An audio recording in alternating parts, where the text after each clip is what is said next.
Sejam bem-vindos a mais um podcast Papo Empresarial. Eu sou o Lucas Souza, estou ao lado de Rafael Soares. Nós somos os hosts do podcast. Lembrando, e super importante lembrar, que esse podcast é um podcast oferecido pela TecRJ Contabilidade, o melhor escritório de contabilidade do Brasil. Você que é empresário, você precisando de assessoria contábil, você pode entrar em contato com a TecRJ Contabilidade através das nossas redes sociais e na descrição desse vídeo também vai ter o caminho para você entrar em contato com o nosso time. E hoje nós estamos com quem aqui, Rafael? Gilvan Bueno, meu grande amigo, que eu não vejo há muito Nosso tempo. grande amigo. Meu Deus do céu, é um prazer inenarrável estar aqui com você hoje, aqui na nossa frente. Gilvan, vou dar a palavra para você se apresentar, para você falar quem você é, para que o público, que certamente vai ter gente que já te conhece das redes sociais, do mercado como um todo, mas quem é o Gilvan Bueno? Fala pra gente. Gilvan Bueno é um soteropolitano, nascido dia 2 de maio em Salvador, pai de duas meninas, Yasmin e Maria, que vem descendo a BR-101, então Salvador, Espírito Santo, Rio de Janeiro, trabalha no mercado financeiro há mais de 15 anos, tem uma história muito parecida com aquele cara da Procura da Felicidade, o Chris Gardner, e sou amigo de vocês quando eu era MEI, acho que isso é legal, bacana de dizer. Nossa parceria começou quando eu era MEI e ao longo dos últimos anos vocês foram me transformando em MEI, em outras unidades de negócio. Então, acho que a questão mais legal aqui do Gilvan é ter pessoas que te ajudaram, que me ajudaram a chegar até aqui. Eu sou muito grato à TecRJ pelo que vocês fizeram. Muito legal, irmão.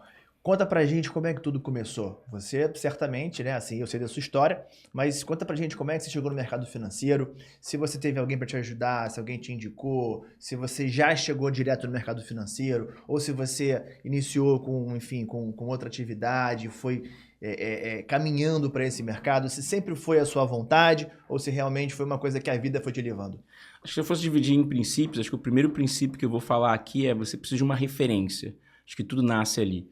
Então, quando eu tinha 27 anos, eu assisti o filme A Procura da Felicidade, estrelado pelo Will Smith, na história do Chris Gardner.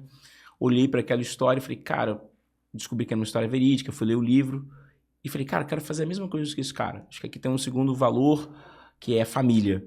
Então, eu fui criado por duas mulheres, Dona Diva Consoleiro e Dona Solange.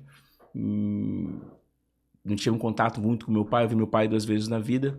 Olhei para o Chris Gardner e falei, cara, acho que esse cara é meu pai. Fiquei naquela loucura, né? Falei, cara, eu quero seguir a mesma coisa. Então, ter essa referência, essa pessoa ali participando. Então, aonde eu estava nesse momento do filme? Eu estava morando numa favela, na favela da Rocinha. Tinha 27 anos, não tinha terminado o segundo grau ainda, 25 para 27.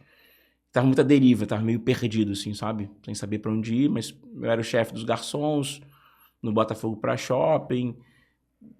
Morava na Rocinha, já tinha minha casa. Então, nessa época, desculpa te cortar, com 27 anos, você era garçom no Botafogo pra Shopping. Assistiu esse filme e aí ele te deu um estalo. O Big Bang, como eu gosto de falar. Tá, e aí? Cara, aí é o seguinte, aí o terceiro valor você é fruto do meio, né? Então, você é a média, assim, de pessoas que você convive. Sempre falo isso também. No Botafogo pra Shopping, eu vivia numa renda per capita diferente. O meu restaurante era um restaurante... Era pizzaria tiramisu, então tinha um alto ticket médio, consequentemente você tinha um público diferenciado. E muitas pessoas, curiosamente, que iam no Botafogo para Shopping, trabalhavam nos grandes bancos da praia de Botafogo. Curiosamente, BTG Pactual, a Ágora Corretora, várias gestoras. BTG ali na frente do Botafogo. O prédio do Morisco. Uhum. Então, basicamente ali, eu comecei com essa ideia de falar que queria trabalhar no mercado financeiro. Até que um dos meus clientes sinalizou, cara, você quer mesmo trabalhar no mercado financeiro? Vou te indicar para uma entrevista. E aí começa toda a minha saga de trabalhar no mercado. É engraçado que no filme A Procura da Felicidade ele tem esse fit também com o mercado financeiro, certo? Ele tem ali, você realmente se baseou nessa história. Tem um ponto legal, assim, acho que tem um contexto histórico que eu sempre gosto de trazer ele à tona. Se eu tivesse tido a ideia de participar do mercado financeiro dos anos 80, eu não ia conseguir. Por isso que eu falo que um dos meus propósitos é a democratização do acesso. Nos anos 80, o mercado financeiro no Brasil, especificamente, era um lugar de famílias herdeiras, com boa rede de relacionamento, e como você não tinha tecnologia, era um mercado fechado. Muita gente não conseguia participar. Só em 2000, quando, 2006, 2007 mais ou menos, quando o mercado começa a ter tecnologia, ou seja, o home broker, aquela plataforma online, que você torna o mercado democrático. Consequentemente, a Bolsa de São Paulo fecha, porque era um pregão viva voz, agora você tem internet. Então, eu estava no melhor momento do tempo. E tinha um presidente da B3, da Bolsa de Valores, que era o Raimundo Magliano Neto. E esse cara é o grande responsável. Eu tive a oportunidade de falar com ele, porque ele criou um projeto. Ele queria que a Bolsa de Valores fosse democratizada. Então ele tinha uma meta de ter 5 milhões de pessoas na Bolsa de Valores. Ele só conseguiu isso 12 anos depois. E quem era o garoto propaganda? Pelé. O Pelé foi garoto propaganda. Então, como um menino que se identificava com o Pelé, que também, como todo bom brasileiro, já sonhou em jogar bola, enfim, tem pessoas que sonham em ser DJ, mas tem pessoas que sonham em ser jogar bola. Mas eu queria ali, e aí isso me conectou. Então, por que eu fiz esse contexto histórico? Se a Bolsa de Valores não cria um projeto democrático de permitir que qualquer pessoa vivesse o mercado, eu não estaria. Porque basicamente eu tinha aquela ideia de que só quem é rico, lembrando dos anos 80, e só quem vem de uma família com muito poder aquisitivo ia conseguir. Então essa questão de criar veículos, ferramentas para você acelerar a entrada de pessoas, democratizar o acesso é muito importante. Então a tecnologia com esse movimento me permitiu entrar no mercado financeiro. Cara, assim, você chegou no mercado financeiro, a gente entendeu essa parte da tua história, mas deve ter sido muito desafiador, né? Assim, quais foram os principais desafios que você encarou de cara, assim? Chegou lá, cara, tô aqui, e agora? Cara, muito legal falar sobre isso, né? Acho que o primeiro desafio foi educacional. Assim, eu sou fruto de escolas públicas, né? Por isso que eu faço o meu famoso Give to Back. Se você olhar a minha história, eu fiz EJA, Educação Jovens e Adultos, que é um lugar que você faz uma prova. Depois eu fiz o Enseja, que é uma prova para terminar o 2º grau. Depois eu fiz Enem. Minha nota Enem foi muito boa. Eu fiz ProUni. Eu ganhei uma bolsa pelo ProUni para fazer um curso tecnólogo, que é aquela graduação de 2 anos. Uhum. Então a primeira questão foi vencer essa barreira mental que a gente tem de que se eu não fizer uma ótima escola, eu não vou ter oportunidades. Então eu sou fruto de escolas públicas. É legal fazer fruto de escolas públicas porque de cada 10 jovens que fazem escola pública, só 2 vão para o superior. Eu sou um deles, então. É isso. Eu me formei no Pedro II, São Cristóvão. E aqui temos 2 exemplos vivos disso, né? Não, 3, né? 3, é maravilhoso. Não, 3, ótimo. Ou seja, já estamos na média. Acima da média. Já bateu a média aqui. A média é 2. No nível que nós estamos. Então, a PNAD contínua mostrou que de cada 10 jovens que fazem escola pública, de 4 vai para o superior. Se a gente for pensar que talvez nós tenhamos aqui uma fábrica de não produzir pessoas no nível superior, e será que isso é uma verdade? E aí, trazendo dados, a produtividade no Brasil é uma das mais baixas. Uhum. A gente está preso na armadilha da renda média porque a gente não consegue ter profissões qualificadas. A gente tem um hiato em matemática, em engenharia, em ciência, porque a gente não consegue produzir talentos.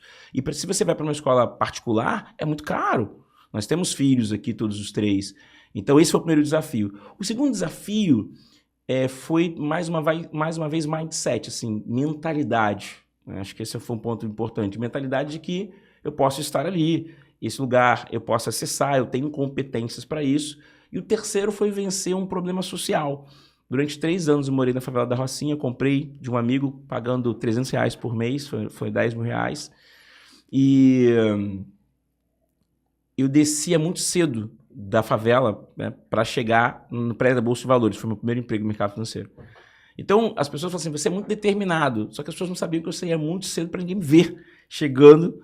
Né, saindo, tem um risco de alguém ver. E se alguém me encontrasse naquela situação, o meu crescimento talvez teria sido menor, porque as pessoas têm um preconceito muito grande. Se o seu CEP não é um CEP da Lagoa Rodrigo de Freitas, ou adjacências ali, as oportunidades são diferentes. Então tinha um pouco disso, assim, eu não queria que as pessoas me qualificassem, eu queria sempre entregar um resultado acima da média e ter uma boa comunicação, negociação, networking para avançar. Então, esses 3 desafios, um é educacional, um é de mindset, um é de CEP. Então, esses 3 foram os primeiros, assim. O que você falou de democratizar, né, a parte de mercado financeiro, eu acho que faz todo sentido, porque eu ainda sinto, então assim, eu conheço muitas pessoas que são do mercado financeiro hoje em dia, e você vê um negro no mercado financeiro, hoje em dia ainda é uma raridade. Eu aposto que você, por diversas vezes, numa mesa de reunião com pessoas de alto escalão, você deve ser o único negro, ou de repente você e mais um.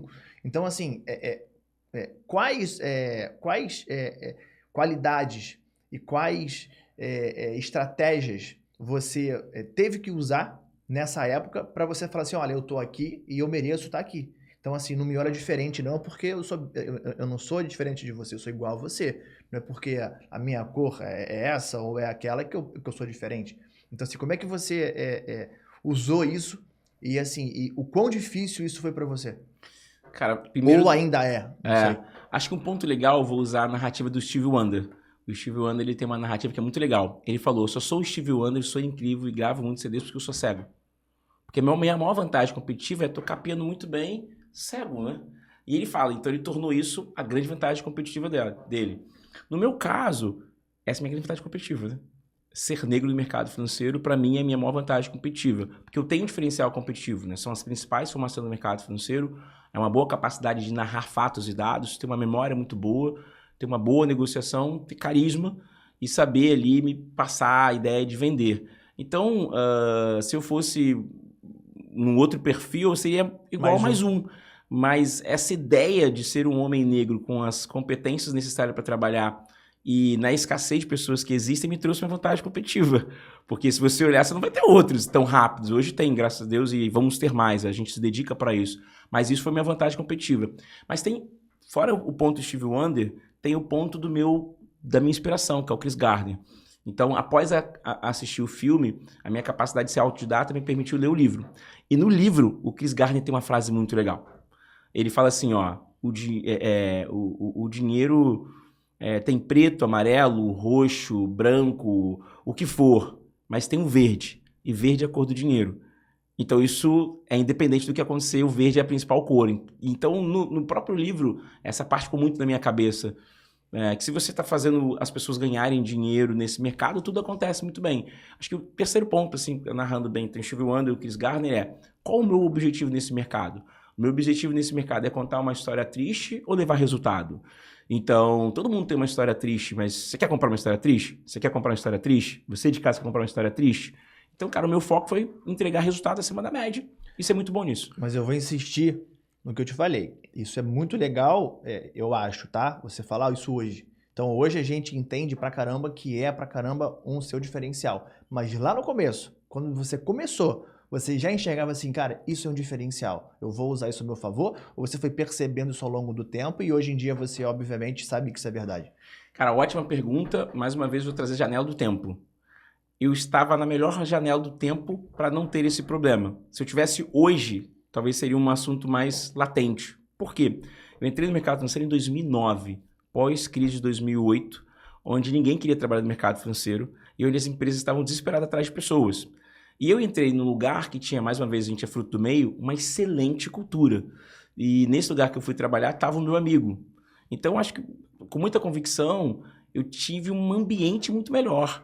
Então, assim, eu tinha formação, por exemplo, eu fiquei um ano e meio na Geração Futura e depois eu fui para o Itaú. Eu sou da segunda turma de formação de consultores do Itaú. Cara, o Itaú é uma casa incrível, sabe? É multinacional com uma cultura muito, muito boa. Por exemplo, se eu tivesse entrado no banco de investimento de início, de jornada, um banco de investimento duro, clássico, de Santíssima Trindade de Educação Carioca, eu teria problema. Então, o meu momento é o seguinte, 2009, crise, você pegava qualquer pessoa para trabalhar. Você queria ter alguém ali engajado que desse resultado e acreditasse no processo. Estou comprado com isso. Segunda questão, eu entrei num lugar que o meu primeiro dia, essa Margarete, essa é para você, a Margarete, que era a secretária, ela falou assim, ó, entra de cabeça erguida, faça seu trabalho que tudo vai dar certo. Legal. E as pessoas do lado, que é o Marcelão, que era o dono da gestora, Marcelão, um abraço para você, vou te mandar esse podcast, ele, cara, todo mundo tratava muito bem. Então, todos ali eram muito carinhosos comigo. E eu sempre era assim, o trabalho, eu chegava muito cedo, muito tarde. Então, nunca existiu. Você vê o seguinte, em 4 meses eu me tornei o palestrante oficial da área. Ou seja, ali foi um lugar que a cultura das pessoas, a forma de eu entender, por exemplo, na Geração Futuro, eu comprei o meu primeiro imóvel. Eu saí da Rocinha e fui morar no Caxambi. Só pra você saber, Igor, abraço, irmão. O Igor, o meu amigo falou assim, cara, o Gil precisa comprar um imóvel, ele vai ter esse dinheiro em 90 dias, deposita esse dinheiro pra ele, se ele não te pagar, eu te pago. Então os caras financiaram o meu imóvel, dando garantia. Só na palavra, né? Só na palavra. Tese, é. Eu não tinha uma HP 12C, eles fizeram uma vaquinha, compraram uma HP 12C pra mim. Ou seja, eu estava num lugar que eu era muito protegido, sabe? Em nenhum momento isso Legal. era tônico. Então, acho que isso nos ensina o quê para o mundo empresarial? A cultura. A cultura corporativa, os princípios e valores das pessoas são muito maiores.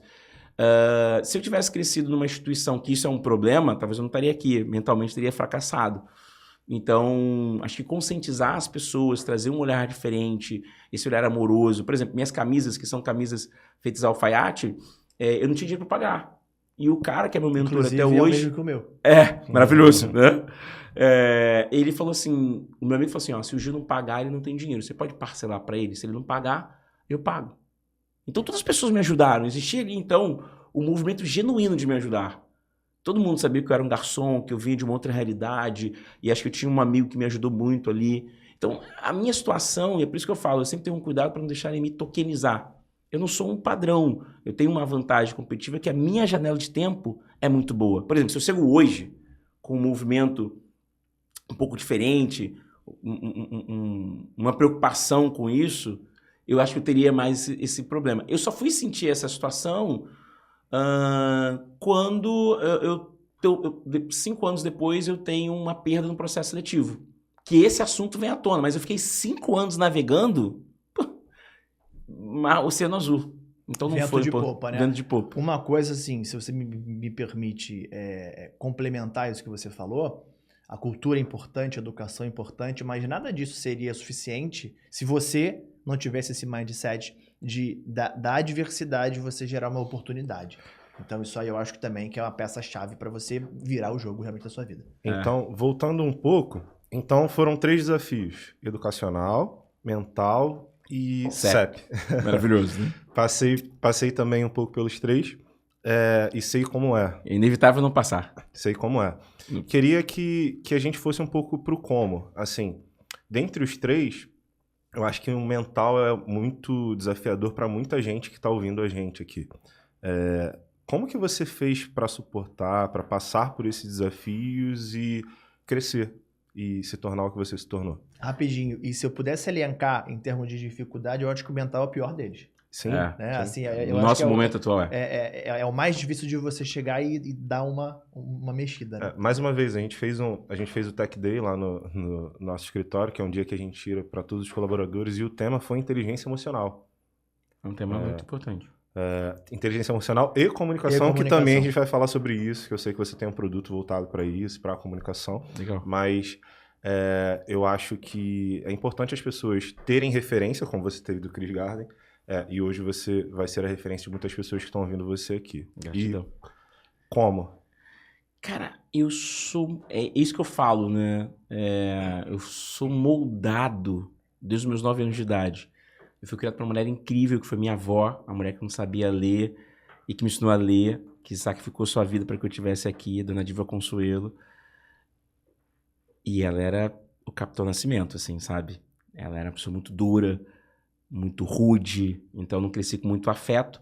E aí, aos 11 anos, eu perco a minha mãe. Então, aos 11 anos, eu perco a minha mãe, e é um divisor de águas, né? Porque antes da minha mãe falecer, eu estudava num colégio particular, o melhor da cidade. Quando minha mãe vem a falecer, eu pego um carrinho de picolé e vou vender picolé nesse colégio. Então, mentalmente foi muito difícil. No mesmo colégio. Cara, foi muito difícil, assim. Um dia eu tinha conta na cantina e tinha camisa de seda, outro dia eu tô com um carrinho de picolé vendendo. Esse é o colégio do vídeo? É o colégio do vídeo, que você viu. Né? Tem um vídeo que tá no meu Instagram, eu voltei da minha cidade depois de 25 anos. Legal. Cara, e foi muito difícil. Então, dos 11 aos 15, eu começo a sustentar a casa.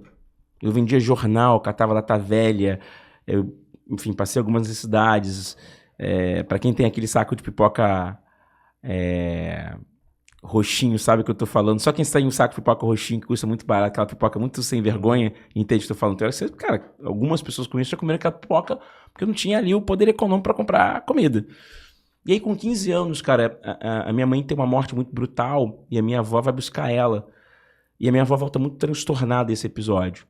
Então, eu e minha avó, a gente nunca teve um bom diálogo. Hoje eu falo, eu amo minha avó, uma mulher incrível, sou fã dessa mulher, eu queria muito abraçar. Cara, te amo muito, assim, eu sou muito grato. Então, com 15 anos, eu venho a fugir de casa, que a gente tinha uma relação muito ruim. Então, eu fugi de casa com 15 anos. Por que eu tô te falando desse episódio aqui? Quando eu chego no Rio de Janeiro com 15 anos, eu sou vendedor de descartáveis, peão de material de construção. Então, a minha força mental e a minha necessidade de sobrevivência desde os 11 anos me moldaram. Então, Você foi obrigado, mal ou bem, a fazer isso. Ou isso é morte, né? É isso aí, não tinha ninguém. Então, assim, eu lembro muito daquela frase assim, tipo, chega na praia, a gente tá indo pra uma guerra. Desce todo mundo do navio e fala assim, bota fogo no navio. Aí os caras falam, mas por que vão botar fogo no navio? A gente não vai voltar. Ou é ganhar, é ganhar. Então, a minha cultura é assim, eu nunca tive essa oportunidade de ter alguém me assistindo. Era eu e eu. Eu saí de casa com 15 anos. E como todo fujão, você não quer voltar pra casa dizendo que você não deu Com certo. a trouxinha nas costas, nem Então, cabeça baixa. então a minha força mental vem daí. Logo em seguida, o cara que me inspirou, o Chris Gardner, se você assiste o filme com muita inteligência, já assisti algumas vezes, o Chris Gardner não tem uma vida fácil. E o Chris Gardner deixa uma mensagem muito positiva que as pessoas acabam não entendendo ou romantizando a ideia. Ele passou bons desafios. Ele dormiu no lugar com o filho dele. E tem uma foto que ele botou agora no Instagram dele, que até me emocionei quando eu vi. Ele voltando no metrô e olhando a porta, falando assim, cara, é aqui, né? Naquele metrô que ele dormiu? Isso. Legal. Depois o Instagram dele é muito bom. Então, a minha base é muito calejada.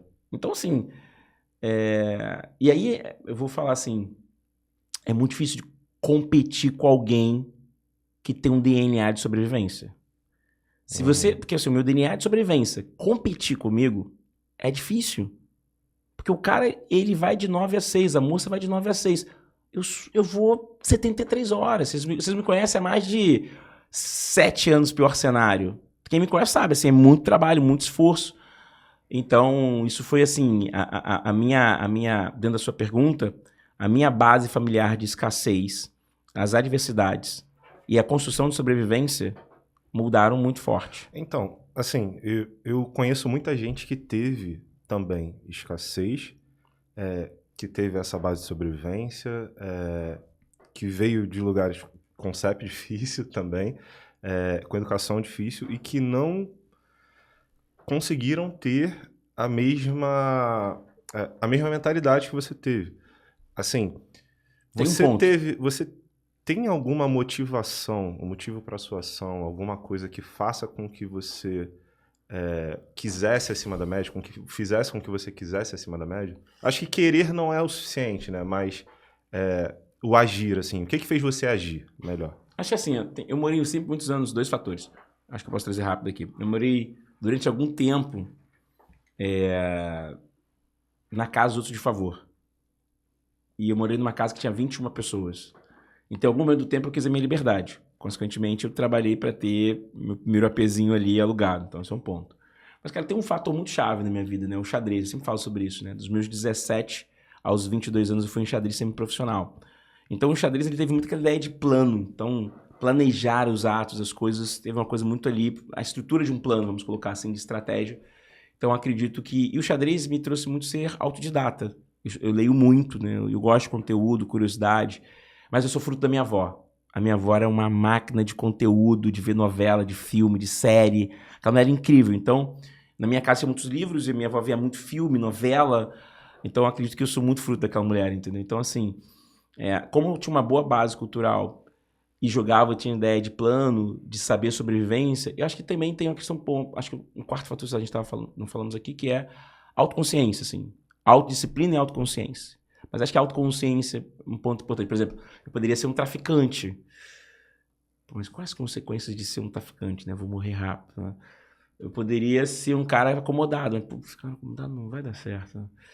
Então, acho que essa autoconsciência de tentar ser uma pessoa boa. Mas acho que eu também fiz uma promessa silenciosa para minha mãe e para minha avó quando eu fugi de casa. Eu acredito nisso. E eu sempre falo que elas estão do meu lado aqui, me protegendo, me guiando de alguma forma, sempre me trazendo milagres na vida. De tentar ser um bom filho. Acho que foi um momento importante, assim, tentar ser um bom filho, sabe? Assim, quero que vocês tenham orgulho. Acho que esse foi um ponto de equilíbrio.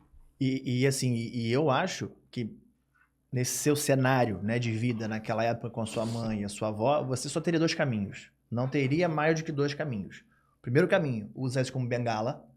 E se sentir de coitado, falar, coitadinho, a minha criação foi horrível, a minha avó era o Capitão Nascimento, eu perdi minha mãe muito cedo, os céus da vida, né? Aquela pessoa que tem aquela nuvem chovendo na cabeça que vai acompanhando ela aonde quer que ela vá. E do outro lado, ela fala assim, cara, não, olha, eu não quero isso para minha filha, eu não quero que a minha esposa passe por isso, eu quero crescer na vida, eu quero ser um cara bacana, eu quero ser, né, um exemplo para a minha família. Então, eu acho que, saindo um pouco aqui do nosso papo, diretamente de você, eu acho que qualquer adversidade, ela tem dois caminhos diferentes. Ou de você se vitimizar por causa dela, ou de você fazer dela um degrau, um trampolim, para que você ganhe força e realmente alcance novos ares, né? Assim, acho que tem um ponto legal que foi aprender a me vender. Eu sempre falo sobre isso, né? Acho que se você não se vender, ninguém vai te vender. Todos nós nascemos numa rua escura, sem ninguém passando, dependendo de onde você venha, e que os holofotes não estão em você. Então, se você não vender os seus feitos, as pessoas não vão te comprar. Né? As pessoas não vão... Se você não entrega um resultado, alguém vai te demitir. Porque se a gente pensa como um negócio, a empresa tem que tirar caixa, pagar as pessoas. Né? Por que eu estou falando sobre isso? Porque saber vender foi importante. E aí tem uma coisa muito legal, que isso veio agora com a maturidade. Né? Hoje eu faço palestras, ganho muito bem sobre isso, que são palestras de A Procura da Felicidade. O vendedor de picolé, a sócio do mercado financeiro. Então, se você olhar os meus produtos de palestra, eles são produtos motivacionais. E eu falo para você, todo mundo tem um produto motivacional, mas às vezes a gente não tem o storytelling de contar isso. Então eu fui desenvolvendo ao longo do tempo formas de contar isso. E os meus resultados também são diferentes, assim. Eu tenho boas competições, né? Então eu virei sócio num lugar que tinha 600 pessoas em 16 meses. Eu passei no maior banco privado da América Latina com o pior currículo do mundo. Eu fui do maior banco privado com não ser um grande currículo. Eu sou um Google Black Founders. Eu criei um negócio que foi apoiado pelo Google. Falo hoje nos principais veículos de comunicação ao vivo. Né? Então, são entregas diferentes. Sou membro de alguns conselhos. Sempre sou conhecido por entregar resultados. Tem isso. Assim. E também acho que veio o propósito. O propósito é um ponto muito importante. Assim. Até penso que eu poderia, por exemplo, ter investido em vender produtos online e tal, mas Deus, na sua infinita sabedoria, que se eu encontrasse pessoas e transformasse a vida de pessoas como Carmen, que você conhece, outras pessoas. Então, acho que esse foi o chamado. Legal. Eu sei que você vê a educação como um fator que vai mudar o mundo. Né? Então, você, na época que você era do banco, né, um dos diretores de banco de investimento, você era o diretor da parte educacional. Eu sou um pouco cético em relação a isso, por conta enfim, né, de algumas coisas que eu vejo no meu dia a dia. Como o pessoal sabe, a gente tem muito cliente, né, no nosso escritório, e eu tenho ainda algumas amarras em relação a algumas coisas. Então, assim, se você tivesse que me convencer que só a educação muda o mundo, que só a educação é imprescindível para aquela pessoa mudar e subir na vida, quais argumentos que você usaria? Olha, boa pergunta. Quanto é o salário mínimo? 1.412. Divide por 30. Vai dar 47 alguma coisa. Tá. Então, tem 30 milhões de brasileiros que ganham R$47 a hora. Pega 47 e divide por 8. Vai dar quase R$6. Qual é a forma, em sã consciência, de alguém deixar de ganhar R$6? Trabalhando mais não vai ser, porque ele ganha R$6 a hora, então vai ser sempre R$6 a hora. Você pode trabalhar 24 horas que não vai mudar. A ideia de virar garçom foi o que eu gosto de falar para todo mundo, a comissão, né? A comissão é incrível. É um lugar que você ganha, na minha época, era 10, hoje é 13, dependendo do lugar. Então, a ideia de você ganhar mais por você vender, fazer um bom serviço... Será que um ignorante consegue fazer um bom serviço? A gente pegar um matuto sem educação nenhuma, assim, sem saber pegar as coisas, assim, será que ele vai fazer isso tão bem e eu vou demitir? Ou ele vai quebrar minhas canecas e eu vou mandar ele embora? A educação é muito importante. Por exemplo, se um cachorro... Vou mais além, assim, um cachorro que não tem educação, não tá adestrado, ele vai cagar, mijar a casa toda. Então tem alguém na sua infinita beleza que, cara, ensina para ele os movimentos, né? Você contrataria uma pessoa que não sabe mexer no Excel, que não sabe conversar, que não sabe falar, que não sabe fazer um PowerPoint? Não. Então ele tem que ser educado. A educação é um veículo, cara, que se você tem um pouquinho mais de conteúdo do saber, você ganha mais. Você consegue fazer mais coisas. Então, qual é o desafio da inteligência artificial atualmente? São as pessoas que não sabem. Porque o que elas não sabem, você conseguiria fazer. Mas agora com a inteligência artificial, talvez não precise. Então, a educação, ela permite você sair do lugar de R$6. A pior que seja a educação. Você assim, eu vou fazer um curso de garçom. Pô, você vai ficar mais tempo no emprego. Ah, tá bom, eu sou um garoto sem nenhuma aptidão. Você fala assim, cara, por que eu vou te contratar? Mas se eu aprender Excel, PowerPoint, assistência, isso são os cursos que eu fiz, né? Assistência contábil financeiro do Senac. Pô, tu fala assim, esse cara já sabe alguma coisa. Se eu souber fazer o RH, o quanto você vai pagar e receber. Mas eu sou um jovem, por isso que a gente tem no Brasil essa geração neném, que é 18 a 24 anos, o maior número de desempregados. O neném não sabe fazer nada disso. Mas ele sabe ver TikTok. E ainda reclama que não tem emprego. Porque acho que assim, é muita gente fruto do meio, né? Acho que eu sempre tenho esse cuidado. Eu não sou um herói.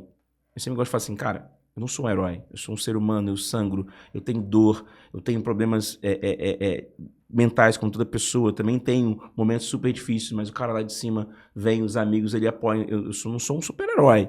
Porque as pessoas acabam construindo um Gilvan super-herói. Cara, não sou. Sou um ser humano que chora, que tem dor, que às vezes está inseguro. Que às vezes também fica desmotivado e faz parte da vida. E é isso. Né? A água excessivamente pura não tem peixe. É um provérbio japonês que se a água não tivesse impureza, o peixe não ia se alimentar. Com certeza. Né? Então... Sei disso. O cara tem um aquário na sala. Tem um aquário na sala de 2 metros, dentro da minha sala. Né? Então, cara, precisa dessa impureza. Então, essa impureza é importante, precisa motivar. Né? Acho que tem filmes que falam muito sobre isso. O Show de Truman com o Jim Carrey é muito bom sobre isso. Essa vida perfeita traz alguns problemas. Né? Já diria a mulher do Kaká. Irmão, eu tenho... Dá-lhe cancelamento, VAP. Eu tenho uma pergunta pra você. Assim, eu me coloco numa posição de aprendiz e tenho essa possibilidade de fazer perguntas para pessoas que são referências para mim. E eu queria saber, assim, você falou uma coisa que é muito legal. Se você não soubesse vender, se você não tiver educação, alguém vai te demitir. Aí tem alguns empresários que não entendem que também podem ser demitidos pelo cliente. Ah, não, eu sou empresário, eu sou dono da empresa. O cliente ele também pode se demitir se você não for bom naquilo que você faz. E falando em ser bom no que você faz, assim, quais são as habilidades que você teve que desenvolver, mesmo com toda essa dificuldade que a gente já citou aqui, que fez com que você fosse diferente? Assim, quais são os skills que você acha que você ou tem acima da média ou foram primordiais para o teu crescimento? Antes de você responder, se me permite, Lógico. falando só o que você falou agora de que empresário também tem chefe, né? Que são os nossos clientes, né? A gente fala pra mim assim, que você não sabe o que é isso porque você não tem chefe. Você é dono do seu negócio. Eu tenho 700 chefes.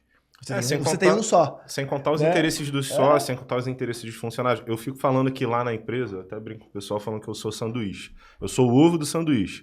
Porque tem os interesses dos clientes, tem os interesses dos funcionários, tem os interesses da empresa e a gente tem ali que gerir tudo. Tem que fazer com que todo mundo fique feliz no final. Às vezes é melhor ser funcionário e ter um chefe só. Cara, assim... Skills. Essa pergunta que você Desculpa falou é muito boa. Cortar o Imagina. assunto, mas porque senão depois eu ia esquecer. Não, mas foi ótimo. Veio no ótimo momento, acho que até ajudou aqui na resposta. Isso é um showman, né? Meu Deus do céu. Que homem. Que homem. Isso lá em casa. Meu Deus. Eu pensei na foto. Depois procurem fotos do Gilvan, vídeos de palestras. Maravilhoso. Cara, um ponto importante aqui foi comunicação, assim. Comunicação e carisma. E tem uma coisa que é muito fruto da minha educação, né? A minha mãe e minha avó, a minha avó, ela era uma pessoa muito dos detalhes, assim. Então, esse carisma é da minha avó, assim, essa comunicação, minha avó é determinante, assim. Eu sou muito educado. E a gente chama de reciprocidade, eu sou muito cuidadoso com o próximo, em qualquer situação. Seja um morador de rua, seja um recepcionista, seja o que for.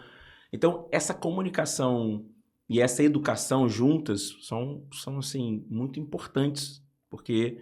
E tem a humildade também, eu sou um cara muito humilde, assim, né? Um cara muito...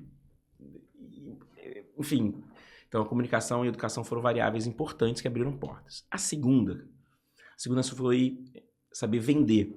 Então, se a minha comunicação não fosse muito boa, leve, que você ouvisse, lembra quando nós nos conhecemos? A gente veio de uma outra realidade, foi ali, todos nós aqui, que vender, cara, vender é importante. E no Brasil, curiosamente, quando a gente olha, por exemplo, os Estados Unidos a cultura de vender é DNA básico. No Brasil, a gente tem raiva de vendedor.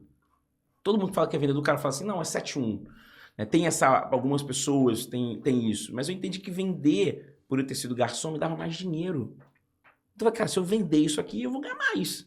E se você quer sair da armadilha do 1412, cara, você tem que saber vender. Eu tenho um ponto que é bacana, que todas as pessoas elas gostam de comprar, mas não gostam que vendam algo pra você. Já percebeu isso? Eu acho horrível estar no shopping, na vitrine, o cara, tudo bem, amigão? Eu falei, não tem nada bem, eu só tô olhando. Pelo amor de Deus, não vem me perturbar. Só tô dando uma olhadinha. A terceira variável, cara, foi negociar. E por isso, quando vocês falaram aqui, ficou muito clara essa resposta, volte aí 1 minuto e meio atrás, que é a questão de negociar. Então, as minhas negociações sempre foram ganha-ganha. E acho que isso veio muito pela humildade e pela generosidade. Então, eu nunca tive... Isso foi um problema. Hoje eu faço terapia por causa disso. Eu nunca tive uma negociação que eu quero ganhar e vocês percam. A gente se conhece há muito tempo. A gente já falou sobre isso, com os dois, fora do podcast. Então, sempre foi aquela coisa de todos têm que ganhar. Então, o meu princípio de negociação foi esse. E aí vem o quarto ponto. O networking, que é um diferencial competitivo que eu possuo pelo meu carisma. E aí, essa parte de network é legal a gente falar, porque as pessoas conflitam com interesseiro e interessante. Falo pra caramba sobre isso, Gil. Eu odeio isso, assim. Eu tenho pouquíssimos amigos, eu considero vocês amigos, são pessoas que nos meus momentos bons e ruins eu sempre vou ali, né, beber da fonte. São pessoas que eu posso ligar a qualquer hora e vão me receber. Se eu tiver quebrado, se eu tiver com dinheiro, vão, não, a gente vai te ajudar. A gente já faz isso há algum tempo, com os conselhos, mentorias, ideias. Convido para os eventos, vocês estão lá falando, participando. E por que eu tenho poucos amigos? Amigos que eu falo assim, vou botar na minha casa, porque tem pessoas que são interesseiras. Eu odeio, por exemplo, pessoas que até que se fizessem corte. A pessoa não fala comigo há anos. Aí ela me liga e fala assim, você me dá um ingresso para tal lugar? Mentira. Você conhece tal fulano? Vai ter palestra tal, você me chama? Cara, isso é muito doloroso, cara. Você tem pessoas que estão convivendo com você. Por exemplo, teve um garoto que é filho de um conhecido que me ligou, não, porque eu tô fazendo um processo para tal banco, tal, você me ajuda. O cara nunca falou comigo. Cara, isso é de uma violência, de você ter um interesse no que a pessoa possui e não ter interesse, não ser interessante, sabe? E no Brasil as pessoas confundem muito networking. As pessoas acham que, conheci você é o dono da tech, você tem que me ajudar, você vai me dar isso, não sei o quê, você tem 700 empresas, vamos fazer negócio, porque você tem... Cara, não é isso, cara. Ou, de repente, só fica perto de você porque você é isso e aquilo. E isso vem da negociação. A negociação que é voltada em só um ganhar e não um ganha-again, todo mundo ganhando, é ruim. Então, acho que hoje no Brasil as pessoas erram muito eventos networking. E, por exemplo, esses eventos de networking que são construídos, eles são mal pensados. Eu não gosto disso. Como é que se falam? Rodada de negócios, que todo mundo falando. Eu também concordo com isso. Já tive milhões de convites para ir, nada contra quem vai, obviamente. Mas não é uma coisa que eu também valorizo, cara. Não acho legal. Gente, relacionamento, existe uma coisa aqui provocante. Analogia de bar. Você vai ficar... Nos conhecemos hoje. Se nós ficarmos hoje, existe uma grande predisposição que talvez não dê certo. Porque eu sei pouco sobre você. Então, os relacionamentos, eles são de longo prazo, né? É uma troca, a gente vai se conhecendo, se entendendo, tendo interesse no outro e tal. Então, como é que eu vou desenvolver network com você no primeiro encontro? Assim, a gente nasceu junto, a gente é a mesma pessoa. Cara, isso é uma coisa que me provoca, assim. Então, mas respondendo de maneira objetiva, comunicação, vendas, negociação e network interessante, não interesseiro. Isso que eu acho que é um ponto importante. E fica a dica, né? Que você falou pra alguém aí pra não te perturbar mais. Fica super. Cara, eu não gosto disso, eu me sinto usado. Faz um corte disso aqui, por favor. Maravilhoso. Irmão, eu tenho... Antes de você falar de networking, eu já tinha escrito networking aqui, porque eu sei da tua habilidade de comunicação, eu sei da tua habilidade de saber vender, mas, assim... Eu não te vejo como aquele vendedor que quer empurrar o produto, assim, é uma coisa muito genuína a questão da reciprocidade é muito clara na tua relação. Eu lembro que teve uma vez que a gente fosse falando, já era tarde da noite, quase meia-noite, você no carro, a gente conversando sobre várias coisas e nunca é aquela coisa só eu, tipo, Olha que eu tenho só ciúme sobre... disso, hein? Você não sabia. Foi um momento de... Não, nunca... Tínhamos brigado. no Tínhamos dia brigado. anterior. Você tava de férias. Nunca é só sobre mim, é sobre a melhoria do todo, sobre como você tá, e é uma coisa que é muito genuína, eu acho isso muito bonito. Mas eu sinto que muitas pessoas têm dificuldade nisso, porque às vezes não tem essa habilidade ainda. Assim, como que você acha que uma pessoa ela pode fazer para estar numa rede bacana de pessoas que vão levar ela a outro nível? Uma pessoa que não tem essa habilidade, assim, o que ela tem que buscar, quais são as habilidades, Para desenvolver, o que né? que ela tem que, onde ela tem que estar, assim. Eu sempre falo, acho que é uma variável muito boa, esportes coletivos. Acho que esportes, ambientes coletivos que trabalham muito. E eu brinco dos 30 segundos, né? Nunca segurar a fala por muito tempo e deixar as pessoas falarem. Muitos estudos mostram que quebrar o raciocínio, as pessoas estão falando que você quebra, não cria uma empatia. Então, acho que a ideia de você estar em locais com muitas pessoas desenvolve bastante. E terceiro, é plantar uma árvore, né? O que é plantar uma árvore? É uma parábola aqui. A ideia de você plantar uma árvore, um feijãozinho, é muito linda, né? Se você pensar assim, você vai pegar um adubo, vai botar ali, vai botar um pouquinho de água, vai regar todo dia e vai crescer. O que é essa analogia? Que os relacionamentos, eles são construções. Você tem que dar um pouquinho de água, botar um lugar com sol, você tem que tratar bem. Acho que eu quero dizer isso, assim, ser generoso, cuidadoso.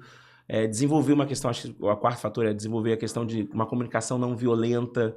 Acho que comunicação violenta, por exemplo, aquelas questões que diminuem as pessoas, sabe? Uma comunicação que te joga para baixo, que te inferioriza, você causa dor, é sempre um ambiente muito ruim. Eu tinha uma amiga que ela falava assim, o homem ou a mulher só volta para um lugar que é legal. Se o lugar não é legal, ele não volta. Então, acho que aí você tem que criar um lugar legal, sabe? Boas histórias, coisas positivas, agradáveis, um ambiente bom, fraterno. Por exemplo, eu adoro restaurantes que a gente vai e, é uma comunhão, as pessoas estão ali. Então, acho que normalmente, a gente já chega pisando em cima da árvore pronta para fazer esse networking, mas a gente nunca oferece antes, a gente sempre pede antes. Então, quando você planta uma árvore, você está cuidando de algo que vai te dar um resultado futuro sem você saber. Então, acho que é importante. Acho que o sexto fator é ter um bicho em casa. Ter um bicho em casa é muito importante, sabe? Se relacionar com um bicho é uma coisa muito, muito maravilhosa, né? Que você tem aquele cuidado, ele tá ali com você, você vai cuidando. Tem um tamagotchizinho. Tamagotchi, muito bem lembrado. Serve peixe? Ó, tem um tempo que você não... Serve peixe. Eu adoro peixe. Tem que cuidar lá dos peixinhos, né?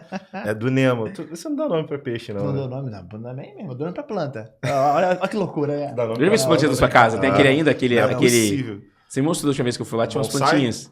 Tem Não, bonsai? me perturbou, já me encheu. Ficou falando muito, né? Joguei fora. Eu joguei fora, não. Eu doei pra loja de aquário de volta os peixes. E as plantinhas eu também botei em outro aquário que eu tenho lá no escritório. Maravilhoso. Muito bom. Ai, muito bom.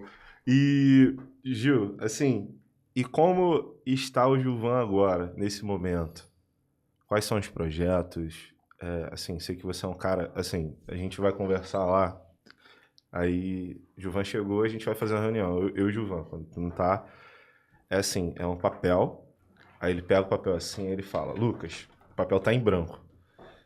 Isso aqui vem pra cá e daqui vem pra cá e faz um X aqui, o mapa do Ele passa por tesouro. isso também. Ele passa por isso também. E é assim... Ele faz isso almoçando comigo, ele pede guardanapo, garçom. Eu falei, Gil, que não, Gil, pelo amor de Deus. Real, lembra da última? Batata frita e bicha parmegiana com sujo de papel, olha. Maravilhoso, é isso mesmo. Eu vou te falar, as melhores reuniões são assim. Eu falo por mim, cara, eu sou, obviamente, quem me conhece sabe o quão espontâneo que eu sou. Cara, pra mim as melhores reuniões são essas que a gente brinca, sacaneia, zoa e faz besteira e fala um monte de besteira. Esses guardanapos são perigosos, né? Eu Já acho viu o muito mais Landim. produtivo do que aquela reunião toda quadrada. E assim, eu também eu concordo, mas são muitas ideias. A cabeça do Gil é muito... E eu sei que você tem produtos muito legais e que você tem, assim, Você quer realizar algumas coisas dentro da área de educação e já realizou muita coisa, eu sei disso. E você tem muitas habilidades e tem produtos novos aí. Eu queria que você falasse um pouco sobre esse seu momento agora. Gilvan, o que você está fazendo? O que você tem aí para... No momento, tô olhando para 2 homens lindos, né? E eu não vou nem comentar nada, porque tudo hoje é cancelamento, então eu vou ficar quieto. Porque vem aqui, mas pera que tá filmando, né? Adoro, tem que aproveitar esse momento. Cara, assim, eu acho que é um momento muito, muito interessante. Os últimos 3 anos foram anos muito, muito diferentes do que eu tinha imaginado, né? Eu estava numa corretora, que era a Orma, que eu entrei lá com o Stock Options para conseguir virar sócio em 3 anos. E aí, em 16 meses, eu consegui virar sócio num universo de 600 pessoas. Então, foi uma coisa sem precedentes. Né? E aí, a corretora acabou de ser comprada pelo BTG Pactual e chegamos ao entendimento que nossos interesses são diferentes. Dito isso, eu volto àquela ideia de olhar o mercado e falar assim, o que eu vou fazer? Vou buscar ser CLT? Vou desenvolver meus negócios? Vou tirar um ano sabático? Para quem me conhece, eu não fico parado, você foi super gentil. Uhum. Mas acho que hoje eu estou muito num mergulho sobre mim mesmo, sabe? Assim, de entender um pouco a relação esforço-retorno. O que vai dar o retorno correto desse esforço? Acho que quando a gente é mais jovem, a gente fica atirando para muitos locais simultaneamente e acaba não atirando para lugar nenhum. Então, acho que eu comecei a fazer terapia para aprender a ideia do dinheiro, né? Que é muito importante. No meu universo de onde eu vim, a relação que eu tenho com o dinheiro talvez não seja tão atraente. Então, agora, basicamente, a gente está olhando o mercado de educação para as escolas, educação financeira para as escolas, ou com um veículo digital, ou com um veículo de livros. Então, acho que esse é o nosso momento, assim, olhar muito essa educação financeira para as escolas, colocar isso dentro das escolas, para que as crianças possam sair dali mais fortalecidas. Todos nós chegamos a um lugar muito comum de que, se nós tivéssemos educação financeira, nossa vida seria diferente, dos nossos pais e tal. E eu estava lendo a biografia do dono da Dell, Michael Dell. É muito engraçado que ele, com 12 anos, os pais falavam de negócios na mesa. Nós crescemos, nossos pais falam, cara, não sei vocês, mas cara, tem dificuldade absurda, não tem que pagar a conta, não sei o quê, a minha mercearia tá atrasada, o cara tá cobrando. A gente não falava de dinheiro, a gente falava de qualquer outra coisa menos de dinheiro. E o Brasil, você tem a cultura de falar dinheiro é um problema. Então a gente hoje está olhando para a financeira educação, pensando o que a gente vai criar, se vai ser alguma coisa nessa linha ou não. E também, assim, fazendo uma leitura de cenário, assim, eu fiquei quase 3 anos numa cultura que você fica meio que engessado nessa cultura, com um jeito de pensar. E quando eu estou saindo desse mercado, tem inteligência artificial, projetos, tal. Então, eu preciso entender um pouco mais esse mercado antes de tomar decisões. E acho que tem um ponto muito legal. Se eu tivesse com a caneta e papel e fazer um desenho, acho que Quer um palhão com a caneta? Maravilhoso. Se você quiser. Rapidinho pra você. Mas acho que tem uma questão de... acho que eu entendi agora um pouco isso, que é o seguinte, se a gente está numa estrada andando a 200 por hora, a gasolina consome muito rápido. Se você está nessa mesma estrada andando a 60 e 80, a gasolina dura mais tempo. O que eu quero dizer com isso? Que às vezes você tem que olhar os projetos um pouco mais calmo para controlar o consumo de gasolina. Porque se você for andando muito rápido e não fizer fluxo de caixa, a gasolina vai acabar no meio do caminho. E você ainda pode bater. E ainda pode bater. Então acho que hoje andar no 80, o que é andar 80? Estudar mais o mercado, conversar com mais pessoas. Então, essa semana, curiosamente, quando eu saio daqui, eu tenho uma reunião sobre isso, entender um pouco mais desse mercado. Acho que com 43 anos e cabelos brancos, você fica mais estratégico. Acho que esse é o momento. Fala uma coisa, agora vou olhando para a gente aqui, aonde que a Tech RJ, quando você chegou lá na minha sala e a gente se conheceu, aonde que, assim, o que você acha que a gente passou para você que, assim, cara, eu acho que isso faz sentido, eu acho que vai fazer a diferença na minha caminhada. Aonde que de repente, a gente te deu alguma ideia que pode alavancar tanto com a Financier ou aonde você vai chegar. Então, ou seja, aonde que você acha que a gente te ajudou a você estar hoje onde você tá? Cara, toda a minha jornada. Eu sou muito fruto da Tech. Assim, quando eu cheguei na Tech, eu tinha uma MEI que você super falou assim, cara, você abriu essa MEI num lugar que não te dá nenhuma assessoria, que não sabe nada. E aí eu criei uma outra empresa que a gente começou a fazer. Primeiro ponto. Então, eu cheguei ali muito cru, sem entender. Tem uma coisa muito boa que vocês fazem, são os profissionais. Cara, todas as dúvidas que eu tenho, eu ligo, pergunto, converso, vou lá, você para e conversa comigo. Eu pergunto, por que é isso? E você sempre tem resposta. Eu ganhei o Google Black Founders, poucas pessoas sabem, mas você sabe. Então, a gente estava abrindo um espaço na Tijuca, que você foi lá visitar, e a gente teve um desafio que você falou, cara, a única forma de resolver isso é assim. E a gente resolveu, e consequentemente foi naquele lugar que a gente ganhou o Google Black Founders. Né? Poucas lembra disso. Então, a outra parte da minha formação é muito tributário, que conversa muito comigo, ó, qual o desafio, o que você vai fazer aqui, como é que funciona. Então, a minha jornada de transformação de CLT para ser empresário, competições, nível Brasil e mundo, cara, passa muito por vocês, assim. Sou muito grato, não é porque eu tô aqui no seu podcast, nunca falei isso olhando para vocês, assim, mas em todos os momentos que eu estava empreendendo, vocês estiveram do meu lado. E até que ela me dá um bom profissional, um bom serviço e me mostra os melhores caminhos para tomar decisões. E com isso eu ganhei o Google, eu tenho uma boa noção de empresa. Curiosamente, poucas pessoas sabem quando eu falo na Globo News sobre tributos, imposto de renda, eu bebo da fonte de vocês. Então, quando eu vou falar de assuntos, por exemplo, de tributação, eu bebo da fonte de vocês. Então, esse conhecimento que vocês me passam, porque vocês poderiam muito bem falar, cara, ok, bacana, legal. Mas o conhecimento que vocês me passam, eu destilo, estou tão bem alimentado que eu consigo passar isso nas redes, né, nos principais veículos de comunicação do Brasil. Então, é gratidão. Legal. Eu tinha anotado aqui exatamente isso. Eu queria que você desse um feedback sobre a tua experiência como cliente, que a tua visão, cara, ela é muito importante. Às vezes a gente, por mais que a gente tente, a gente não consegue se colocar tanto no lugar do cliente, porque a gente está do outro lado da mesa, né? E é muito legal ouvir isso de você, assim, que tá com a gente há tanto tempo lá. São quantos anos já com a gente? Acho que uns 8 anos. Uns 8 anos, mais ou menos. Lá na Tech, né? Lá já. na Tech. Quando tudo começou, né? Eu tô com a Johnny há 7. É isso, 7, 8. Johnny também abriu a empresa com a gente, lembra, né? Lembro. Advocacia. Super.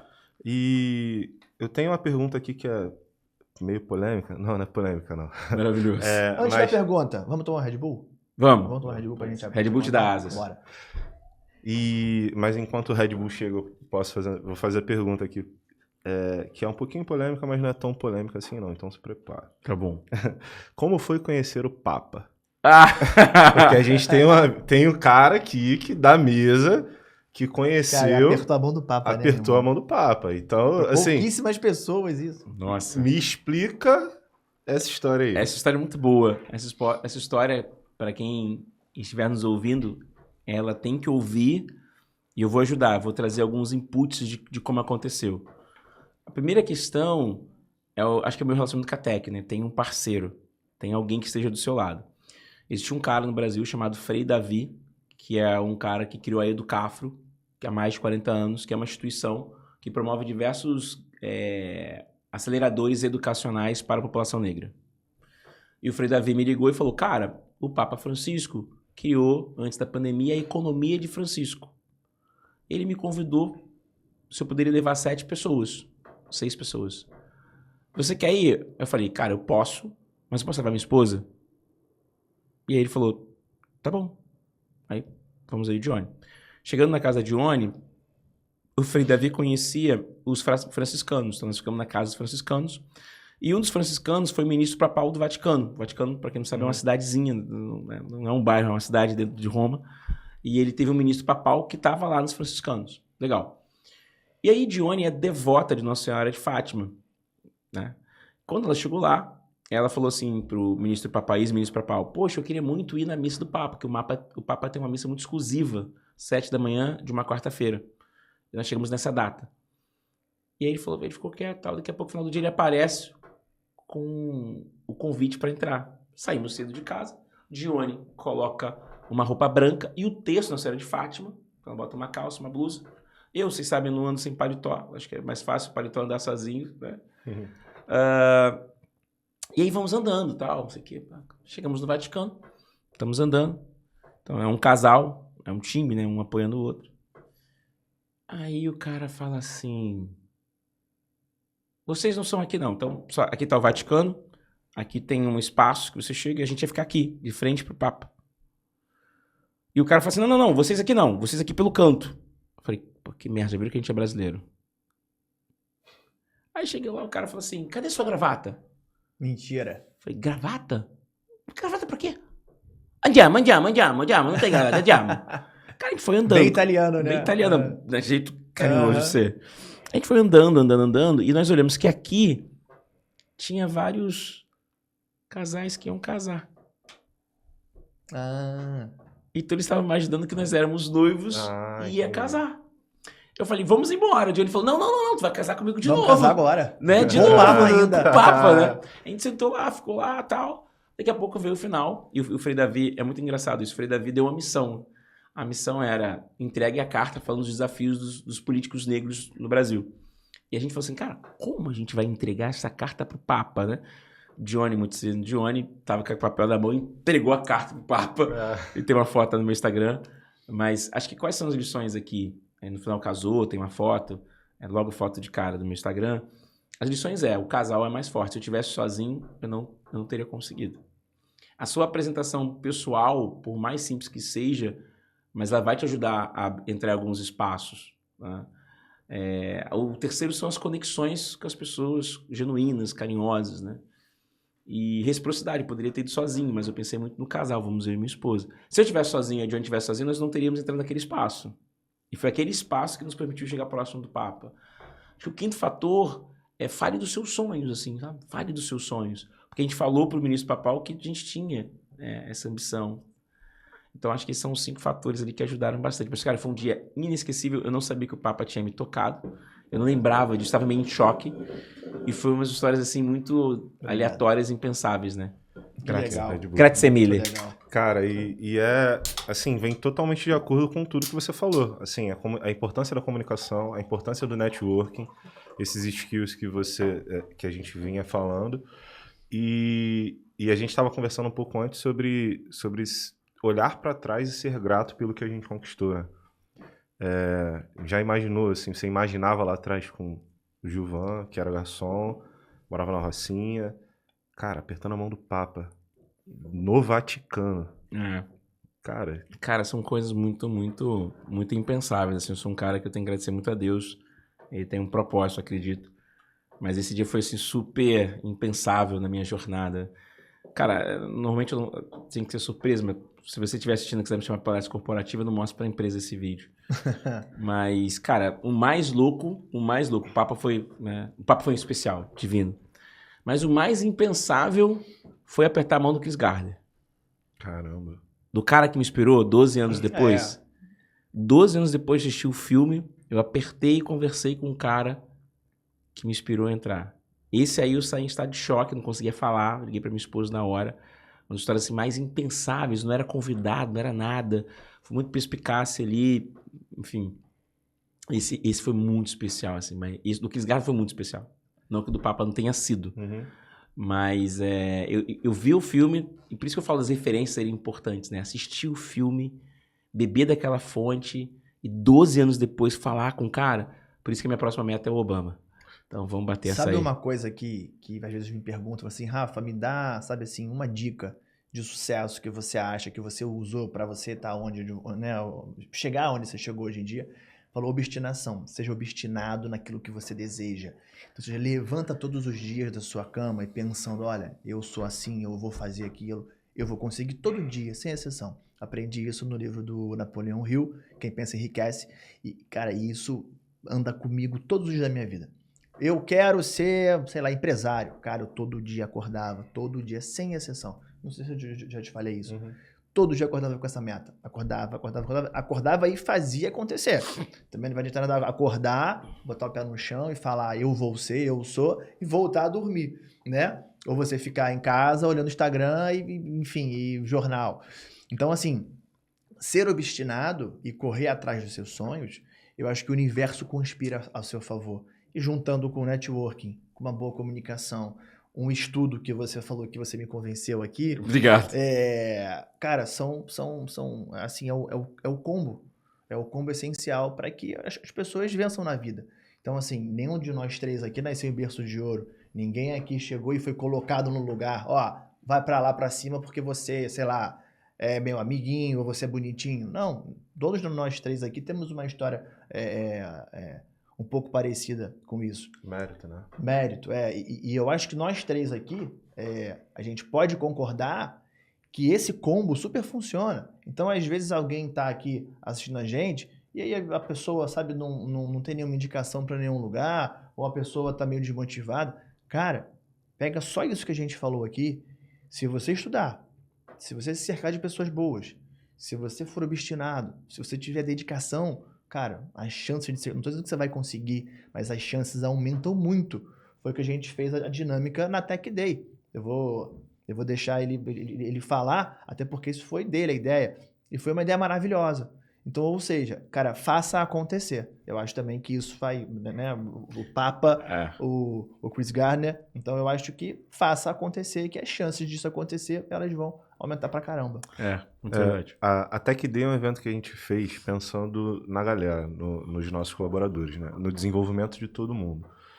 E assim, puramente mesmo pensando no desenvolvimento pessoal, porque assim, a gente tem custo com o evento, a gente tira a galera um tempo da empresa para realizar isso, a gente perde atendimento dos nossos clientes, pensando no desenvolvimento da galera. E, cara, assim, dentro, assim, do fundo do coração, a gente quer que a Tech RJ seja um lugar melhor para todo mundo, não só pra gente, tá? Para cada um que tá ali dentro. E que todo mundo entenda que, cara, se você fizer, se você correr atrás e tudo mais, só você tem mais chance de crescer, sim. E a gente pensou em fazer uns sorteios lá. A gente sorteou umas viagens, ingresso pro Rock in Rio, algumas coisas lá dentro desse evento. E eu fiquei naquela de, caramba, cara, como é que a gente faz pra premiar quem é bom, quem tá se destacando? Uma diferenciação, né, de quem se destaca. Aí o que eu fiz? Eu peguei, foi tudo sobre inteligência emocional, o papo lá nosso, e no ano passado a gente tentou fazer a gente deu prêmio para todo mundo, tá? E esse ano a gente também deu um prêmio para todo mundo, mas teve esses prêmios um pouquinho diferentes. Aí o que eu fiz? Eu peguei e coloquei todos os nomes de todo mundo dentro da bolsa do sorteio. E pensei, cara, mas como é que a gente faz pra galera que se destaca ser premiada? Aí eu falei, pô, pessoal, no início do evento eu peguei e pedi pra todo mundo colocar o nome de quem você mais admirava o trabalho ali dentro. Escrever o nome. O seu nome e o nome de quem mais você admirava o trabalho ali dentro. E naturalmente as próprias pessoas estavam valorizando as pessoas que estavam se destacando. O resultado foi ótimo no sorteio, né? A gente foi lá, pegou. A gente pegou e colocou, tinha o nome de todo mundo. Todo mundo já tinha uma oportunidade. Por exemplo, a gente tem 40 colaboradores, estava ali, o nome de cada um ali. Mas 8 pessoas poderiam colocar que você era a pessoa de quem ela admirava o trabalho. E o seu nome iria para lá mais 8 vezes. E qual é a ideia dessa dinâmica? Quanto mais você trabalha, mais chance você tem de ganhar. Você vai ganhar? Cara, o mundo não é justo. A gente sabe que o mundo não é justo. Mas que você tem mais chance de ganhar, você tem. Cara, aí o primeiro sorteio, adivinha quem foi sorteado? Você. Rafael. Ah, marmelada. Eu falei, não, pelo amor de Deus, né? Vamos sortear de novo. Quem saiu pela segunda vez? Lucas. Eu falei, marmelada, não é possível. Então, é o destino já presenteando. O universo conspira. Muito. É isso que eu falei, o universo acaba conspirando. Enfim, é difícil. E assim, aí você fala sobre o filme, né, Como é que a gente tá de tempo, só pra eu entender? Tá, beleza. Você era pai quando você viu o filme, já? Já era pai. Fui pai super jovem, fui pai aos 19 anos. Aquilo bate, cara, bizarro, né? Assim, eu toda vez que eu vejo aquele filme... E olha que loucura.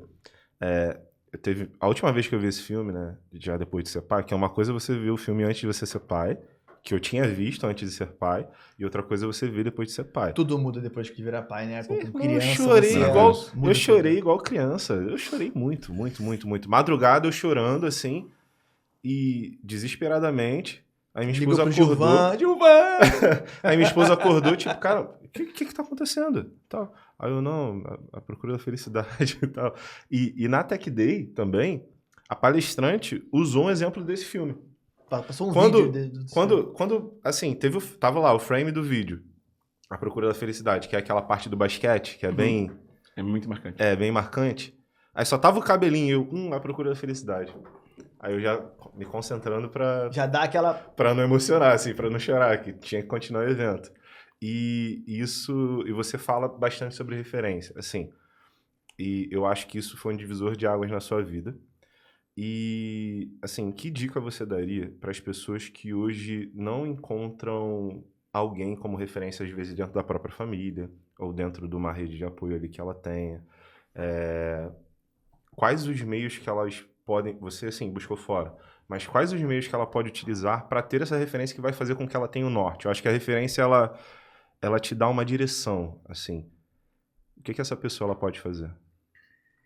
Olha, essa pergunta é muito boa e ela tem vários ângulos. E ela vai ser muito fruto do meio. Porque é muito fruto do meio. Quem são os seus heróis? Já diria o Cazuza, né? O Cazuza ainda vai mais provocante. Eu gosto muito das histórias de superação. Então, as histórias de superação sempre mexeram muito comigo. Mas se eu não converso com isso, eu não ia ter essas histórias. Então, por exemplo, tem um cara que é o cara da Bélgica, que eliminou o Brasil numa Copa do Mundo. Esqueci o nome dele. Lukaku? Lukaku. Você conhece a história do Lukaku? A história do Lukaku o Lukaku escreveu uma carta falando como é que era a origem dele, que ele vivia no meio de rato. Você viu o documentário da Viola Davis? Que ela andava mijada, que ela não podia ir pro colégio, que ela tinha cheiro de mijo, e que os ratos comiam a pontinha do pé dos irmãos dela. Isso ninguém imagina. Então, a pandemia mexeu muito comigo, vocês sabem. Vocês dois sabem melhor do que ninguém. Poucas pessoas me acompanharam dentro da pandemia como vocês dois. Foi uma das jogadas, foi um dos desafios mais arriscados que eu fiz. Me lembro de você falando sobre isso. Foi duro, mexeu muito e a pandemia mudou muito. Então, teve alguns momentos... Eu lembro que eu te falei até hoje. Sim, super. Tomei uma decisão muito dura, que foi empreender sem atividade econômica, mas eu só consegui mudar a narrativa da minha vida naquele episódio, porque na negociação que eu fiz, eu usei aquele modelo de negócio como ponto-chave. Destruiu-se fluxo de caixa e reserva e construiu o Gilvan, que todo mundo conhece agora, que ganhou o Google. Que se não tivesse feito aquele espaço, não teria ganhado o Google, mas foi duro no meio ali. Teve seu preço, né? Teve seu preço, então não tem almoço grátis, né? Então as histórias, elas inspiram muito, assim. Então eu sou fruto de muitas histórias. Por exemplo, sou muito fruto do Senna. Eu sou muito influenciado pelo Senna. Eu cresci... E aí tem minha avó, né? A minha avó me fazia assistir Fórmula 1. Por isso que eu falo, você é fruto do meio. Eu sou muito influenciado pelo Lewis Hamilton. O Lewis Hamilton agora ficou quase 3 anos sem ganhar. No dia que ele ganhou a corrida, eu comecei a chorar. Porque o Lewis Hamilton viveu uma das coisas mais difíceis. Eu não sei se eu teria... Eu não sei se eu teria voltado pra Fórmula 1 se eu sou o Lewis Hamilton. Eu acho que eu não teria voltado. Eu acho que eu sou resiliente. Cara, você tá na última volta, você vai ser o campeão, o maior campeão da história. Você vai escrever a história diferente. Tem um carro que bate, todo mundo se aproxima, você é ultrapassado, você perdeu a corrida na última volta. Cara, consegue imaginar, na última volta, né? E o cara ficou 3 anos sem ganhar. Eu recomendo todo mundo assistir o vídeo do Lewis Hamilton falando, cara, foi o momento mais difícil da minha carreira, que ele não sabia. Ele falou assim, cara, eu não acreditava que eu sabia fazer o que eu sei fazer. Por que eu tô falando sobre isso, assim? Você tem que ter boas referências e entender essas histórias, assim. Então você tem que ter inspirações.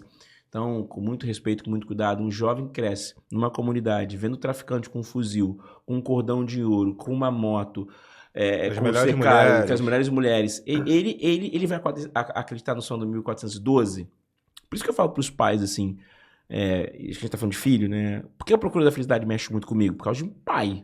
Eu não fui criado por um pai. Meu pai, 2 vezes na vida, foi duas experiências traumáticas, assim. Então, acho que eu queria aquele pai. Denzel Washington, e esse filme mexe muito comigo. Denzel Washington é um filme chamado Ato de Coragem. Cara, eu choro de soluçar nesse filme. Tem outro que é o do Quintal, que eu esqueci o nome agora, com a Viola Davis também. Um Muro Entre Nós, se eu não estou enganado. Cara, mexe muito. Então, acho que o Procura da Felicidade, ele fala muito sobre família comigo, assim. Eu acho assim, eu queria ter aquele pai, sabe? Assim, eu queria ter aquele pai dedicado, que tava ali, que me cercasse. Pai duro, né? Como a gente é pai, a gente sabe que o que aquele cara faz no filme é impensável. E tem, quando você lê o livro, tem mais coisas. Então, eu queria muito isso, essa é a minha grande referência. E eu sempre fui cercado pelo esporte e as pessoas do esporte. Então, isso me moldou muito. Esses exemplos positivos, acho que eu sou muito fruto disso. Então, acho que vocês todos que são pais, cara, final de semana você tem que levar seu filho no Centro Banco do Brasil. Final de semana você tem que levar ele para fazer uma atividade diferente. Ah, você não tem dinheiro? Cara, mas os passeios são baratos. Você tem que colocar o seu filho num local onde ele vai ter acesso a outra questão, sabe? Eu acho que muitas vezes nós falhamos como pais, e às vezes tem os momentos também, né? Tem um livro chamado 5 Linguagens do Amor, que eu recomendo para todos. Você tem que ter um tempo de qualidade com o seu filho, e é difícil, não é fácil. o potinho de amor, né? Encher o potinho do amor. E eu uso muito, quando eu quero colocar o meu pé no chão, né, com relação aos meus filhos, que eu também sou esse cara obstinado, e a gente é muito focado nessa questão de trabalho e tal. E eu fico pensando, cara, eu não vou lembrar. Meu filho, quando ele crescer, ele não vai lembrar do brinquedo caro que eu dei pra Mais ele. caro que ele ganhou. Ele vai lembrar do momento que eu tava com ele ali naquele dia específico, de quando eu ensinei pra ele alguma coisa, de quando eu levei ele no Maracanã, de quando eu levei ele na luta, de quando eu sentei com ele para brincar. Então, óbvio que eu também não posso deixar de lado tudo que a gente tem que construir. E um dos meus lemas de vida, né, o meu principal lema de vida é que eu quero dar uma vida melhor para os meus filhos do que a que eu tive. Não que eu tivesse uma vida ruim. Óbvio que eu tive a melhor vida que os meus pais eles puderam me dar lá no Complexo do Alemão. E é óbvio que isso também tem que fazer parte da minha rotina, eu crescer, o meu crescimento, mas a criação dos meus filhos é agora. Tipo, meus filhos eles não vão ter 6 e 4 anos o resto da vida. E muda muito rápido, né? Daqui a pouco não quer mais dormir com a gente e... Achei que tudo é mico, né? Ai, isso, que vergonha, pai. Cara, eu vou fazer só uma observação, se você me permite, que eu mudei muito essa frase que você falou, ela conversa muito comigo. Minhas duas filhas têm um livro chamado Pai Rico, Pai Pobre, que é o livro que me botou aqui. Depois da Procura da Felicidade, esse livro, Pai Rico, Pai Pobre. Então eu tenho uma filha que teve um pai rico e um pai pobre. Um pai que morava na favela, um pai que mora talvez melhor um pouquinho e consegue andar de Uber. E aí eu falo assim, eu vou dar tudo pra minha filha que eu não tive. Cara, isso me traz alguns problemas. Porque a motivação, a vontade, o querer, eu acabo falhando nisso. Então hoje eu tô repensando a minha educação, tô mudando o meu jeito de ser, então tem uma história muito boa pra contextualizar isso. Minha filha me ligou e ela sempre esquece o dinheiro da merenda. Ela falou, pai, esqueci o dinheiro da merenda. Pô, pode fazer o que você sempre faz? Eu falei assim, não, hoje você vai resolver. Hoje eu não vou fazer nada não. Amo você, tá bom? Beijo, resolve aí. Ela mandou mensagem, não, tinha um dinheirinho na bolsa, eu comprei um pão de queijo. Eu tava no táxi e o cara falou assim, poxa... Eu falei, cara, eu fiquei mal com essa decisão, né? Mas eu preciso desenvolver nela uma competência que ela se organize para levar o dinheiro, né? Então isso foi muito duro, assim, foi um dia muito duro para mim como pai. Mas eu no passado falei assim, não filha, toma agora R$100 para você, vai fazer. Mas eu preciso que ela desenvolva uma inteligência emocional, uma autoconsciência e uma responsabilidade muito grande. Que ela talvez hoje não esteja tendo, porque ela sabe que eu vou dar tudo para ela que eu não tive. Eu tô repensando a minha educação hoje, porque a minha mais velha foi criada assim e hoje ela talvez não tá conseguindo entregar ou entender o mundo como ele é. Eu tenho histórias de empresários que, né, que de repente que o pai que tem dinheiro, que vai, né, ajudar no negócio, que assim, que ele vive a vida e vai fazendo à vontade, porque sabe que se der errado, ele liga para alguém aqui, pai, me dá mais 1 milhão. E bota. Então é muito fácil. Difícil é quando você não tem nenhuma retaguarda, né? E você tem que se virar e falar assim, cara, se eu esticar muito o meu braço aqui e eu perder, eu vou ter que tirar do meu, ou enfim, ou da onde eu achar que tem. Mas o quanto isso é difícil, né? Difícil pra caramba. Isso é muito difícil. Nossa, Esse meio termo, tipo, até onde eu tenho que cobrar, até onde eu tenho que ir, até onde eu tenho que ajudar, até onde... Isso é muito, muito difícil. A minha filha, desde 2 anos de idade, eu lembro pra caramba. Hoje minha filha tem 5 anos. A gente vai na pracinha, ela fala, papai, eu quero pipoca. Papai, eu quero no pula-pula. Papai, eu quero andar de carrinho de controle remoto. Aí é R$10 ali, 20 ali, 30 ali. Todo dia que ela vai, eu falo, papai, hoje só tem dinheiro pra um só. Você escolhe. R$10. Dá pra pagar os 3, não tem o menor problema. Mas eu, de propósito, eu falo, hoje é um só. Hoje papai não trouxe nenhum dinheiro, papai hoje tá duro, ó. Ela, tudo bem, papai. Então, ou seja, hoje ela entende, porque desde 2 anos de idade eu faço isso com ela. Aí o dia que eu tô melhor, eu falo, filha, hoje você pode comprar o que você quiser. Papai trouxe pra caramba, um monte de tutu. Trabalhei pra caramba ontem, E hoje eu tô cheio de tutu. Vai. Aí ela vai em tudo. Tutu é o quê? O que é tutu? Tá, vai embora. Tutu. Tutu é dinheiro. Né? Amei, cara. Faço isso desde pequenininha. E hoje, tipo assim, ela não esperneia falando que eu quero tudo. Então, graças a Deus, acho que tá no caminho. Vamos fazer uma pergunta pra você que a gente sempre faz pra todo mundo aqui no nosso podcast. Boa. Eu vou deixar nosso roster querido aqui. Vocês não prepararam suas perguntas, vocês são muito malvados, assim. Colocaram... Aqui é tudo que vem na cachola. É, muito legal. Gilvan, existe um velho ditado que diz que se conselho fosse bom, não se dava, seria vendido. Mas se você pudesse vender um conselho para você mesmo, voltar no tempo para o Gilvan lá atrás e vender esse conselho, que conselho seria? Ou se você tivesse algum conselho para você dar para alguém que você gosta muito e acha imprescindível, um conselho, tá? Um conselho. Qual seria esse conselho? Fala pouco, é um só. Tá bom. Carambola. Ninguém sabe, né? Todo mundo fica pensando. Tem vários conselhos, né? Acho que o conselho mais importante, por mais que ele mude a minha jornada, fica mais tempo com a sua avó. Acho que seria o conselho mais importante que eu daria pra mim, assim. Acho que hoje eu sinto muita saudade da minha avó, assim, dessas trocas, queria ter ficado mais tempo com ela. Acho que eu não tive inteligência emocional. Então eu falaria pro Gilvan, cara, vive o máximo que você vive com essa mulher, por mais louco que seja. Você pode conquistar tudo, pode ver o Papa, pode ver o Chris Gardner, pode mudar de vida, pode ser da favela, mas, cara, vive do lado dessa mulher. Acho que esse seria eu acho que eu ficaria mais tempo com ela, assim, super. Isso é difícil.